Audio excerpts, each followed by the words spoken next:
Hi friends, இன்றைக்கி நம்ம எதிர்நீச்சல் சீரியலில் என்ன இப்போ இன்ட்ரெஸ்டிங்காக போயிட்டுருக்கு அப்படின்னு பார்த்தீங்கன்னா, நம்ம சக்தி கோபத்தில் ஈஸ்வரியை அரைஞ்சிட்டாங்க. எதனால், என்ன காரணம், திடீர் சக்தியோட மாற்றத்துக்கு என்ன, ஈஸ்வரி ஐயோ பாவமே அப்படிங்கிற மாதிரி இருக்கும்.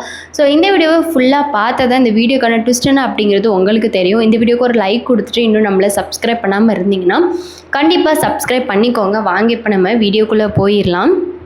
நம்ம சக்தி ஈஸ்வரியா அடிச்சிடறாங்க. எதனால் அப்படின்னு பார்த்தீங்கன்னா, இப்போது குணசேகரன் தான் கொலை பண்ணியிருப்பானா இல்லையா அப்படிங்கிறத சக்தியிலேருந்து எல்லாருக்குமே ஒரு பெரிய குழப்பமாகவே இருந்துகிட்ருக்கு. அப்போ தான் ஜனனி தான் இந்த தர்ஷினியை கடத்தியிருப்பா, கொலை பண்ணியிருப்பாள், கடத்தியிருப்பா.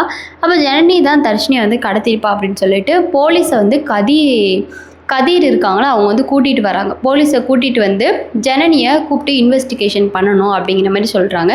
ஜனனியும் ஓகே அப்படிங்கிற மாதிரி சொல்லி போலீஸ் கூட வராங்க. வந்ததுக்கப்புறமா இந்த பக்கம் பார்த்தா நம்ம ஈஸ்வரி தர்ஷினியை தொலைச்ச ஒரு கவலையில் ரொம்ப மனக்கவலையாக உட்காந்துட்டு இருக்கும்போது தான் கதிர், போலீஸு, அப்புறம் சக்தி, அப்புறம் ஜனனி எல்லாருமே ஈஸ்வரி வீட்டுக்கு வராங்க. மேலேருந்து குணசேகரன் இதெல்லாம் பார்த்துக்கிட்டு நோட் பண்ணிட்டு தான் இருக்காங்க. ஆனால் மேலேருந்து குணசேகரன் வெளியே வரவே இல்லை. குணசேகரன் இப்படி பண்ணுறதுலாம் பார்த்தா ஒருவேளை குணசேகரன் தான் உண்மையிலேயே தர்ஷினியை கடத்தி வச்சுருப்பாங்களோ அப்படிங்கிற டவுட் நம்மளுக்கு இருக்கு.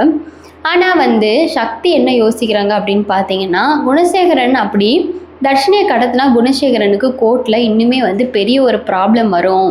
அதனால குணசேகரன் இதை பண்ணியிருக்க வாய்ப்பே இல்லை. குணசேகரன் ஒரு அயோக்கிய பையதான். ஆனால் இப்போ குணசேகரன் தர்ஷினி விஷயத்தை தலையிட கண்டிப்பாக வாய்ப்பு இருக்காது. அதுவும் இல்லாமல் ஈஸ்வரி குணசேகரனுக்கு எதிராக இருந்தப்போ குணசேகரன் அப்படியெல்லாம் பண்ணியிருப்பாங்க அப்படின்னு சொல்லலாம். ஆனால் ஈஸ்வரி இப்போ குணசேகரன் பக்கம்தான் இருக்கிறனால இதுவே குணசேகரனுக்கு ஒரு பெரிய சப்போர்ட்டாக இருக்கும். அதனால தர்ஷினியை இப்போ கடத்தினது எதுவும் தெரிய வந்துச்சு அப்படின்னா ஈஸ்வரி குணசேகரன் பக்கம் இருக்க மாட்டாங்கன்னே குணசேகரன் கண்டிப்பாக தர்ஷினியை கடத்திருக்க வாய்ப்பே இல்லை அப்படிங்கிற மாதிரி தான் சக்தி யோசிக்கிறாங்க. ஆனால் ஜனனி தான் கடத்தியிருப்பாங்க அப்படின்னு கதிர் முட்டாள்தனமாக யோசித்து ஜனனியை ஈஸ்வரி வீட்டுக்கு கூப்பிட்டு போகிறாங்க. போலீஸ் உடனே இங்கே யாரும்மா ஈஸ்வரி அப்படின்னு கேட்குறாங்க. ஈஸ்வரி நான் தான் சார் அப்படின்னு சொல்கிறாங்க. அப்போ தான் நந்தினி கேட்காங்க, உங்களை யார் சார் நீங்கள் வர சொன்னால், யார் சார் கூட்டிகிட்டு வந்தேன் அப்படின்னு சொன்னாடி தான் கதிர், ஏடி நான் தாண்டி கூட்டிகிட்டு வந்தேன், இதில் நீ டவுட்டு உனக்கு, இந்த ஜனனி தானடி பண்ணியிருக்கணும், நியாயத்துக்கும் அநியாயத்துக்கும் நடக்கிற போராட்டம், இந்த ஜனனி கண்டிப்பாக மாட்டுவா, இவ தானே கடைசியாக தர்ஷினிக்கு கால் பண்ணி என்னை பார்க்க வா, இங்கே வா அப்படின்னு சொல்லிட்டு கால் பண்ணி சொல்லியிருக்கா, தர்ஷினி வர வழியில் தானே தொலைஞ்சு போனா அப்படிங்கிற மாதிரி சொல்கிறாங்க. இந்த பக்கம் பார்த்தா நம்ம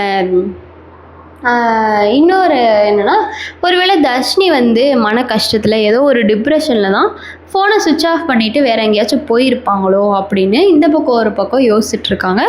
யோசித்து ஈஸ்வரிக்குமே ஆறுதல் சொல்கிறாங்க. யாருன்னு பார்த்தீங்கன்னா நம்ம நந்தினியும் ரேணுகாவும் ஈஸ்வரிக்கு ஆறுதல் சொல்கிறாங்க. ஆனால் அறிவுக்கரசி இருக்காங்களா, அறிவுக்கரசி எப்படி இதெல்லாம் ஆறுதல் சொல்ல விடுவாங்களா? அப்போ அவங்களுக்கு எப்பயுமே வெந்த புனலை வேலை பச்சுறதுன்னு சொல்கிற மாதிரி அதானே வேலை. அப்போ ஈஸ்வரியே கவலையில் உட்காந்துட்ருக்காங்க, தான் பொண்ணை காணுமே, எப்படி என் பொண்ணை கண்டுபிடிப்பேன் அப்படின்னு.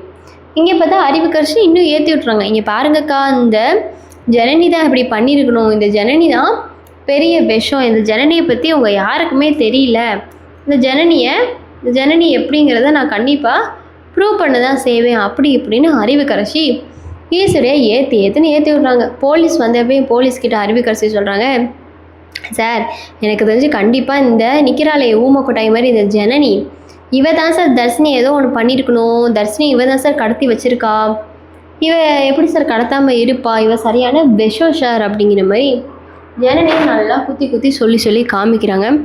ஈஸ்வரி உடனே அறிவுக்கரசி பேசின பேச்செல்லாம் கேட்டுட்டு ஒருவேளை ஜனனி தான் இப்படி பண்ணியிருப்பாளோ அப்படின்னு பாதி அளவுக்கு நம்பி தான் வச்சுட்டு இருந்தாங்க. போலீஸ் வர்ற வரைக்கும் ஜனனி தான் ஒருவேளை பண்ணியிருப்பா, தர்ஷினியை கடத்தியிருப்பா, அவள் தானே கால் பண்ணி கூப்பிட்ருக்கா, அவள் தர்ஷினி தொலைஞ்சு போனதுக்கு காரணம் என்ன, ஜனனி தான் அப்படிங்கிற மாதிரியெல்லாம் சொல்லி ஜனனி இது பண்ணணும் அப்படின்னு சொல்லிட்டு அவங்களும் குறிக்கோளாக தான் இருந்தாங்க.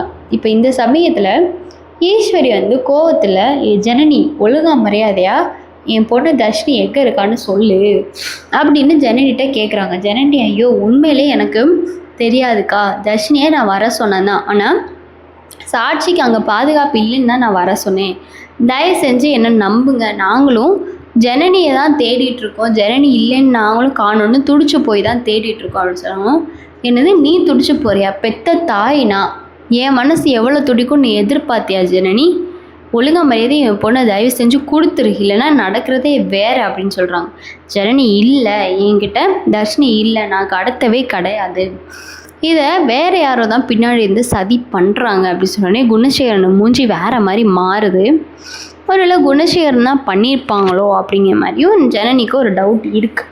ஆனால் என்ன ஏது அப்படிங்கிறது இன்னுமே வந்து முழுசாக தெரியாமல் இருந்துட்டுருக்கு. அப்போ தான் வந்து நம்ம யார் கோவத்தில் ஈஸ்வரி வந்து ஜனனியை வந்து அடிக்க போகிறாங்க. அடிக்க போனதுக்கப்புறமா அவங்க கையை யார் சக்தி வந்து தடுத்துறாங்க. என்ன பண்ணிகிட்ருக்கீங்க அண்ணி? ஏன் பொண்டாட்டியே நீங்கள் அடிக்க போகிறீங்களே, இதென்ன நியாயமா? என்ன பண்ணிகிட்ருக்கீங்க அப்படிங்கிற மாதிரி கேட்க, அப்போ தான் வந்து நம்ம ஈஸ்வரி நீ தயவு செஞ்சுட்டு சும்மா இரு, நீயும் உன் பொண்டாட்டி தான் காரணம் தர்ஷினி தொலைஞ்சு போக, அவளுக்கு நிறைய வாட்டி கால் பண்ணிட்டோம், ஆனால் அவள் காலை எடுக்கவே இல்லைன்னா அதுக்கு காரணம் எல்லாமே நீங்கள் மட்டும்தான், நீங்கள் எல்லோரும் தான் சேர்ந்து இப்படி சதி பண்ணுறீங்க, எனக்கு என் தர்ஷினி நல்லபடியாக உயிரோடு வரணும், எப்படி நீங்கள் கண்டுபிடிப்பீங்களோ ஏது கண்டுபிடிப்போ தெரியாதுன்னு சொல்லிட்டு போலீஸ் காலில் விழுகிறாங்க ஈஸ்வரி. சார் எப்படியாச்சும் என் குழந்த தர்ஷினியை கண்டுபிடிச்சி கொடுங்க, தர்ஷினிக்கு எதுவும் ஆயிருக்கக்கூடாது, இந்த ஜனனியை தீர விசாரிங்க, இந்த ஜனனி தான் தர்ஷினிக்கு ஏதோ ஒன்று பண்ணிட்டா, இந்த ஜனனி தான் காரணமாக இருக்கணும், ஆனால் இப்போதைக்கு நம்ம எவிடன்ஸ் இல்லாமல் யாரையும் சந்தேகப்பட முடியாது சார். ஐயோ கொட்டாயாக வருதே, தூக்கமாக வருது போல், அதனால தயவு செஞ்சு விசாரிங்க அப்படிங்கிற மாதிரி சொல்கிறாங்க. அப்போ தான் வந்துட்டு போலீஸ் சொல்கிறாங்க, ஏம்மா தயவு செஞ்சுட்டு அமைதியாக இருங்க, இப்போதைக்கு எங்களால் எந்த ஆக்ஷனுமே எடுக்க முடியாது, யார் பண்ணால் எவர் பண்ணான்னு எங்களால் கன்ஃபார்மாக சொல்லவே முடியாதுமா, அதனால ப்ளீஸ்மா எங்களுக்கு கொஞ்சம் டைம் கொடுங்க, நாங்கள் கூடிய சீக்கிரத்துலேயே கண்டுபிடிச்சி சொல்கிறோம், தர்ஷினியும் கண்டுபிடிச்சிரும் அப்படின்னு. அப்போ தான் ஜனனி திரும்பி சத்தியம் பண்ணுறாங்க, என் புள்ள அறிய சொல்கிறேன், என் வயிற்றில் இருக்க கருமையில் சத்தியமாக சொல்கிறேன், எனக்கும் இதுக்கும் எந்த சம்மந்தமே கிடையாது, ஆனால் தர்ஷினியை நான் கண்டுபிடிச்சி கூட்டிகிட்டு வர தான் செய்வேன். உடனே அறிவுக்கரசி, ஆமாம் எப்போ பார்த்தாலும் வாய்க்கான தான் நீ பேசுவ, வாய் வார்த்தை தான், உன்ட்ட செயலில் ஒன்றுமே கிடையாது, எதுக்குடி இப்படி பண்ணிகிட்ருக்க?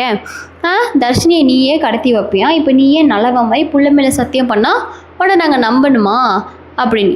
அறிவுக்கரசி உனக்கு அவ்வளோதான், தயவு செஞ்சுட்டு நீ பேசாமல் சும்மா இருடிங்கிற மாதிரி கத்தி விட்டுறாங்க ஜனனி. இந்த வீடியோ பிடிச்சிச்சுன்னா கண்டிப்பாக லைக் பண்ணுங்கள். நெக்ஸ்ட் ஒரு வீடியோவில் பார்க்கலாம். டட்டா.